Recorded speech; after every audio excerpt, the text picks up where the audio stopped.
Hi, I'm Dr. Andre from Oxford Natural. If you're looking to make a change, improve metabolism, energy, sleep, take Optimum Day and Optimum Night. These have helped me so much in my weight loss journey. The Optimum Day helps you with your metabolism burn during the day, and the Optimum Night helps you to have a good night's sleep. These have been brilliant for me. And if you're interested, take our 90-day challenge. Click the link in the description and you can get 70% off with your first order. Hi, welcome along to a game of two halves here on DR Sports with my main man, Mark Goldbridge, in the building, taking a look back at the weekend's games. How are you doing this morning, Mark? Very good. Well, I was just saying there, we've had a very good weekend. Arsenal and United. I think we've probably wrapped up two things that have got the word league in it. Obviously, the Premier League's better than the Champions League. But yeah, funny weekend because I thought most games were rubbish, but at least our team's delivered. Can't blame us. Yeah, wrapped up, you say. So, obviously, let's start with your game yesterday. Manchester United winning 3-1 over Aston Villa. Of course, both of you going for those Champions League places. You feel that that's wrapped it up for you guys, that you're definitely going to get Champions League football? I think the way the results went this weekend, I think we finally saw that we were United fans. We were talking about it in the summer that not being in Europe is going to benefit us, and I don't think we really have been benefiting from it. But I think this weekend, you look at Liverpool, Chelsea, Villa, all played in Europe. You really did see the impact of that. I think this weekend, and obviously, as in the second half against Villa, they did look tired. And I mean, Bruno Fernandes is just.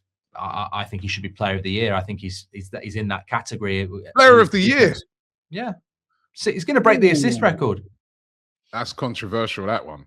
16 Premier League assists, still 8 game weeks to go. 20 is the record. In a Man United side that's sacked its manager and not been that good. I mean, obviously, I think Declan Rice will be there. Maybe Gabriel will be there, but I don't think a City player is ahead of him. And it should be it should be about Player of the Year, not just because you're in a title race. So, yeah, he was the difference yesterday, Robbie. And I don't see anybody coming back in that race now because Villa have got Europa League, still got their problems in midfield. Liverpool will talk about, and Chelsea will talk about. And I just think United can afford to probably win one, lose one, which we won't, and still get top 5 now. So I think it's done. Obviously, I'm a little bit reluctant saying that, but I think you've got to be confident. And it was whilst you've got Bruno Fernandes in the team, I just think we'll do it. It's a massive result for you guys. I mean, obviously, as you said, Villa and you guys really vying for those places. Villa again, started off okay, but then I don't know. I watch Villa and I'm like, they're trying to pass the ball into the back of the net sometimes. Yeah, you're right. And just open themselves to getting caught. But again, I thought Manchester United yesterday, as you said, showed a lot of quality. And I've got a question for you.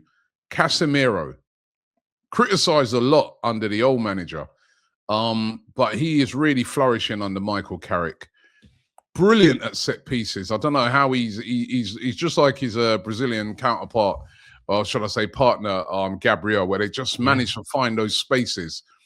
He scored a great goal to get it going, but he's out of contract at the end of this year. Would you try and extend that? Should United be looking to give him more time? I know he's on huge wages and that, but he's looked really, really good under Michael Carrick. It's a tough one because I think the club are getting rid of him because of those wages, and that's unfortunately the way Man United works, and we'll have that issue with Bruno in the summer. If he says he wants to go, we'll have to pay up, and whether we will or not. But with Casemiro, I thought the header was fantastic. He's done that so many times this season. I don't think we played particularly well up until that goal. I really don't. I think it was a very equal game, and United were quite poor considering we've had a week and a half off and they played Thursday. That header's amazing, and you're right. Like Gabriel is just so dominant from set pieces.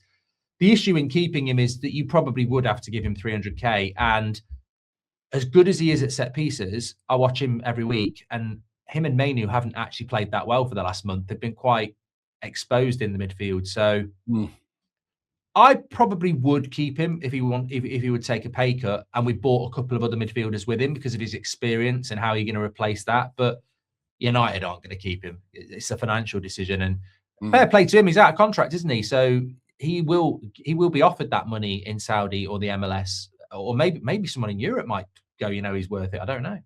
Yeah, well, that was a big win for Manchester United. undoubtedly, I think the story of the weekend was Arsenal's win, and one player in particular who's probably on his way or getting ready as we speak. We're doing the show in the morning on a Monday. He's probably getting ready for school, Mark, which is crazy. He's getting his bags together, his homework together to go to school, and that's Max Dowman, 16 years of age, only just turned 16. He was 16 on New Year's Eve, right? Coming on for Arsenal. Arsenal, I was at the game. I have to say, Everton defended brilliantly throughout the game. We could not break them down, and I think this is one occasion where I think with Arsenal, it worked for the want of trying. They had about 25 shots, but Everton were just resilient. I felt Arsenal should have had a penalty in the first half. How that VAR looked at that one and didn't give it, I'm still in shock. But thankfully, that's not the talking point, because Max Dowman comes on, 16 years of age. The manager takes a big chance because, he had Jesus there he could have brought on, but he opted for Max Dowman. Dowman comes on and completely changes the game for Arsenal. Immediately starts taking people on, puts the cross in that leads to the first goal. It's Victor Gyökeres again with another big goal for Arsenal. It's a tap-in, but you've got to be in a position to put those balls away. How many years at Arsenal have we said, there's a ball coming to the box, no one's there to get on the end of it? He was there, right? And then Max Dowman, right at the end of the game, when Everton come up the pitch, they sent Pickford up to try, as they got a last-minute corner to try and get the equaliser. We nicked the ball. Gyökeres actually headed it out. Martinelli nods it onto him, and Max Dowman, I can speak about this a lot because I've watched it back about 50 times. Max Dowman runs the length of the pitch, beating a couple of players, and scores his first ever goal, making him the youngest ever scorer of a goal in the Premier League. Mark, I was in the stadium. I've never seen nothing like it. The noise, the atmosphere. I've never seen celebrations happening before the ball's even gone in.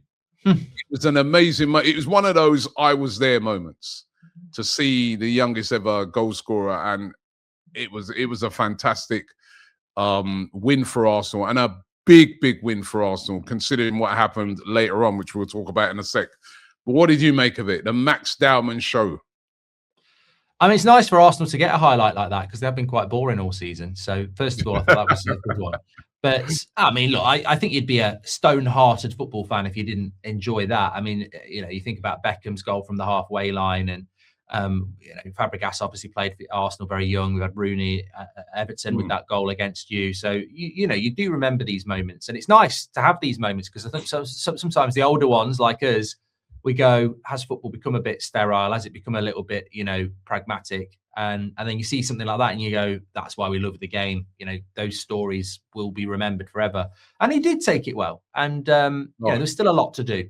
And I think that, look, the only thing I would say is since then, you get the usual people saying he's on a par with Messi and this, that, and the other. And no. There's a lot to be done there. But I think the two things I agree with you is that one, he showed no fear and actually played the game the way it should be played.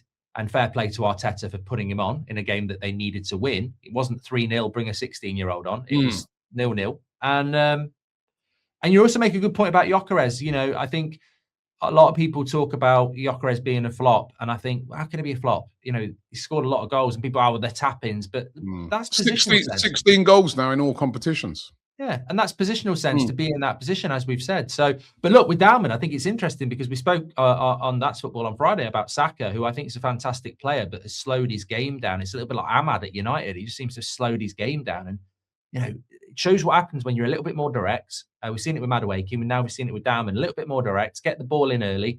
Pickford had a good game for Everton. I know it was offside, but that save was fantastic.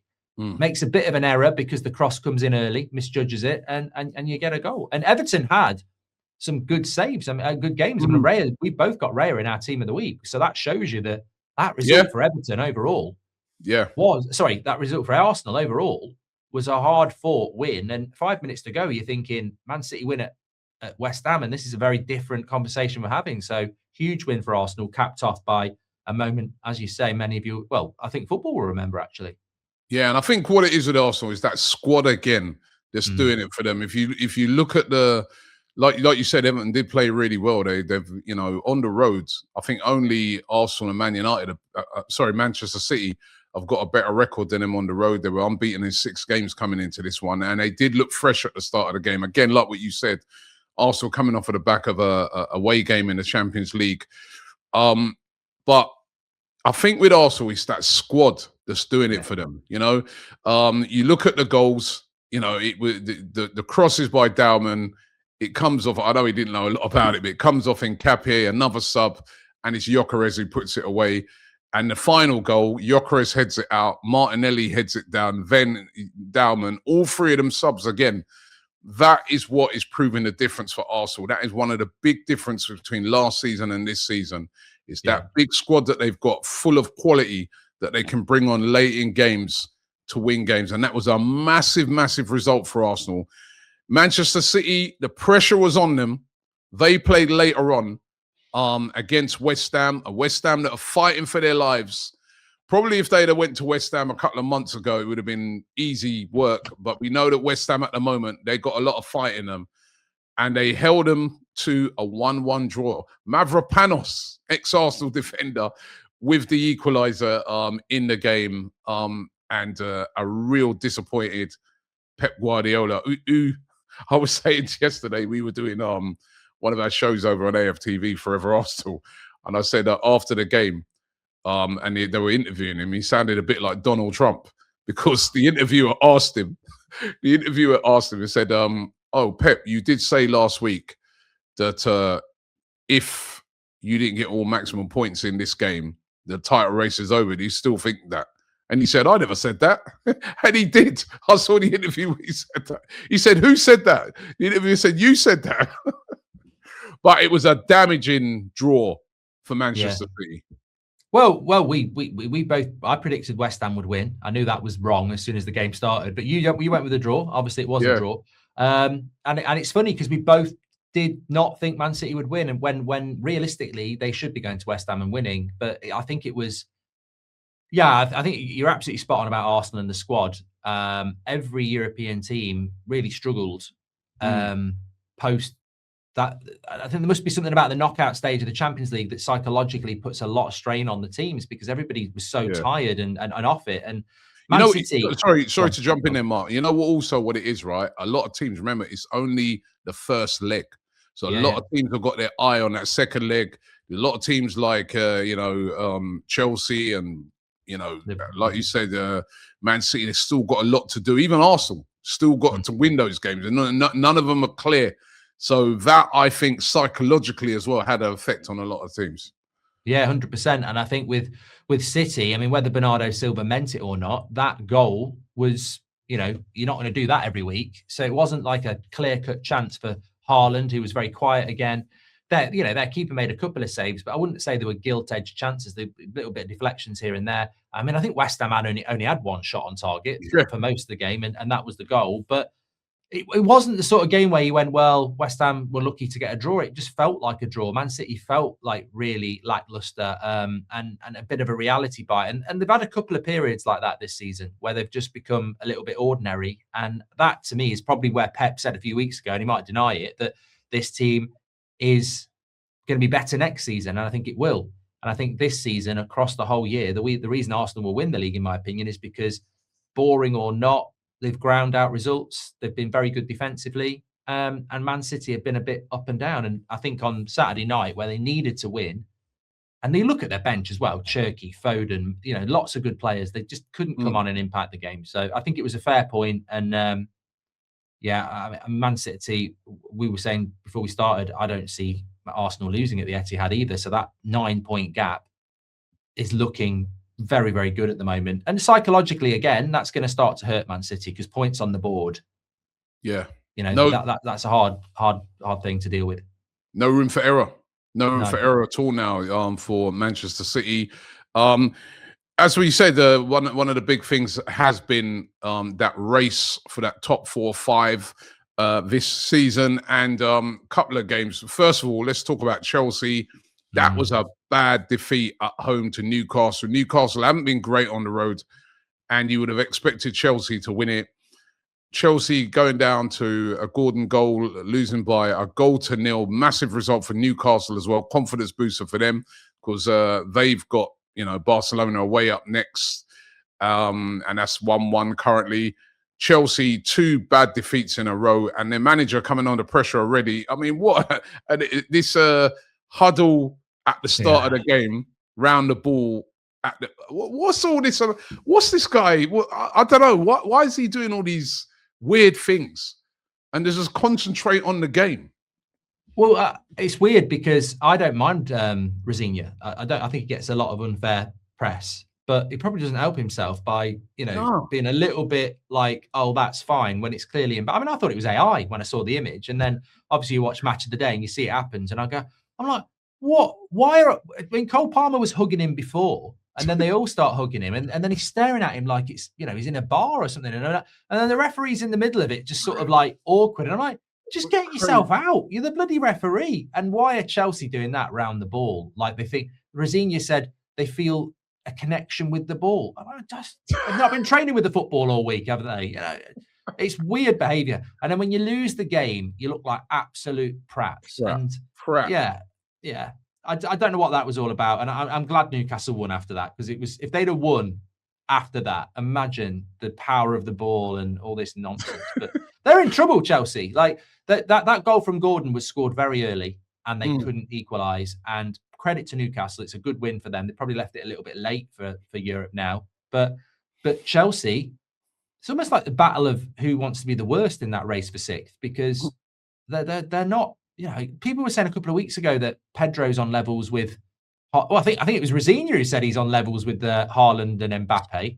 He isn't. He's not. He's not. Again, but why say that?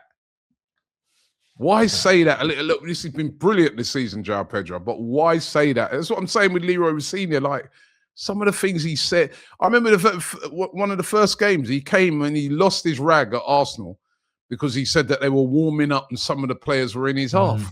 But now you're going around the ball in the centre circle. I'm like, exactly. Yeah. Anyway, but bad defeat for them. Also, Mark, talk to me about Liverpool, right? A massive opportunity following what happened with Chelsea. Also Villa losing to you guys, for Liverpool to really push on and really, certify their place in that top 4. Right, they're at home against Spurs. Spurs have got no Van der Ven, no Romero. They've got teenagers on the bench. They've been the worst team in the Premier League so far this year, 2026. They're down and out. They go 1-0 up Liverpool, but they put in an absolutely passive, poor performance. And you could see that goal coming. Fair play to Richarlison. He has been one of the players that I've said over the past couple of weeks in that Tottenham team who's showing a bit of fight. And you could just see that equaliser coming. And it came. And great draw for Igor Tudor and for Spurs, especially considering all the other games around them this weekend. But for Liverpool, that was damaging, and Slot, lots of questions being asked about him following those points dropped. Yeah, it probably keeps Tudor in a job, because I think there was very strong rumours that if he'd lost that, he was gone. So whether that's a good thing or a bad thing for Spurs, I don't know. You don't know who the alternative was, I suppose. So you're better off with what you want. As for Slot, I saw a rumour last week that Liverpool are planning to build with him. I think that's great for everybody else, because I think they've been terrible this year. I mean, I don't know whether you heard it, actually. I've said it a few times. Michael Owen said last week, was asked who the best team in the Premier League is, and he said on their day, he still thinks it's Liverpool. He must not have watched football this year, because Liverpool have been absolutely terrible from game week 1 to today. They've been terrible. And look, I think any Liverpool fan would admit that. So people talk about Arsenal's style of play or, other teams' style of play. Liverpool are terrible. Like, they're really bad. They don't play good football. They can't create chances. I mean, at least when they had Darwin Núñez, you'd account for him missing 3 sitters. They'd love 3 sitters now. They don't create chances. So I think Liverpool yesterday, fair play to Spurs. Yeah, absolutely fair play. But Liverpool, they'd lost 6 games in a row, Spurs. And, they're on their arse. And you deservedly don't beat them at Anfield in a game where you desperately need to beat them. They're really bad, Liverpool. They just need to limp into the Champions League and try and rebuild again, which sounds incredible for the title holders who spent $500 million or close to it.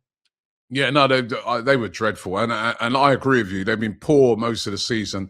A lot of times, quality getting them out of jail week in, week out, or you got a dodgy keeper like Vicario in goal. I mean, he should have saved that. Yeah, he should. Yeah, but definitely. Liverpool will be ruined the drop points. Let's take a look at some of the other games.